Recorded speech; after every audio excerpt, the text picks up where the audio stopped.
അലുമിനിയത്തിലാണ് എടുത്തത്. ഇത് ചട്നി ഇതിൻ്റെ കൂടെ കഴിക്കാൻ. കോവിഡ് സീസൺ ആയതുകൊണ്ട് ഞാനിവിടെ വന്നാൽ പറ്റിയ അകത്തൊന്നും കയറില്ല. പെട്ടെന്ന് ഇവർക്ക് കൊടുക്കും, സ്ഥലം വിടും. അവർ വാക്സിനേഷനൊക്കെ എടുത്തെങ്കിൽ നമ്മൾ ചിലപ്പോൾ എവിടെന്നെങ്കിലും ഒരു ക്യാരിയറായിട്ട് വന്നാലോ എന്ന് വെച്ചിട്ട് ഇങ്ങനെ വഴി കൊടുക്കും. ബാബുവിൻ്റെ അവിടെ സുമേഷനും സുമിക്കും കോവിഡ് തന്നെ. അപ്പച്ചിയുടെ വീട്ടിൽ അപ്പച്ചിയുടെ ബ്രദറിൻ്റെ ഇടയ്ക്ക് സുഖമില്ലായിരുന്നു. അപ്പം ആ കൊച്ചിപ്പം ഹോസ്പിറ്റലാണ്. അപ്പോൾ കൂടെ നോക്കാൻ നിന്ന ഒരു മക്കൾ രണ്ടുപേർക്കും ഇന്നും ഇന്നലെയൊക്കെ ആയിട്ട് അവർക്ക് കോവിഡ്. അമ്മ അവിടെ ഇരുന്നോ? അയ്യോ, അമ്മയ്ക്ക് കൊച്ചിലെ കഴിക്കാൻ ഏറ്റവും ഇഷ്ടമുള്ള ഫുഡ് എന്തായിരുന്നു അമ്മ? അമ്മയ്ക്ക്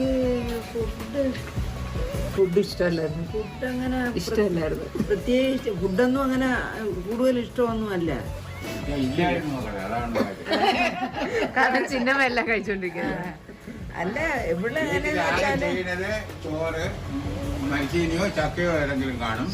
അത് കഴിഞ്ഞിട്ട് അവിടുത്തെ കാലത്തെ കാര്യങ്ങൾ പറയണെങ്കിൽ ഇവര് കൊച്ചൊക്കെ ആയിരിക്കുമ്പോഴത്തേക്കൊക്കെ പാല് സിമിക്കൊക്കെ ഞാൻ പാല് കൊടുത്തിട്ടുള്ള ദൈവമേ, ഒരു 2-3 ഗ്ലാസ് പാല് ബോൺമിറ്റേ ബൂസ്റ്ററൊക്കെ കലക്കിയിട്ട് അവൾ അത്രയും കുടിക്കാൻ വേണ്ടി അമ്മ സിമിക്ക് ചോറ് കൊടുക്കുമ്പോ എരിയുള്ള കറിയൊക്കെ വായിൽ വെച്ചിട്ട് വെള്ളത്തിന് പകരം പാല് അങ്ങനെയാണ് ഈ തടിയത്തറിയല്ലേ കേക്കണ്ട.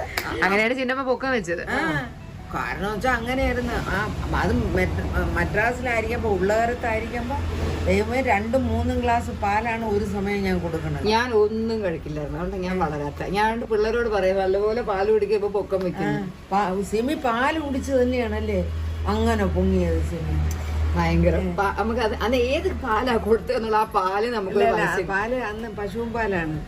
വീട്ടില് അവിടെ ചെന്നൈയിലായിരിക്കുമ്പോ പാല് കൊണ്ടുവന്ന് തരികയാണ് ചെയ്യണത്. അങ്ങനെ ആ പാല്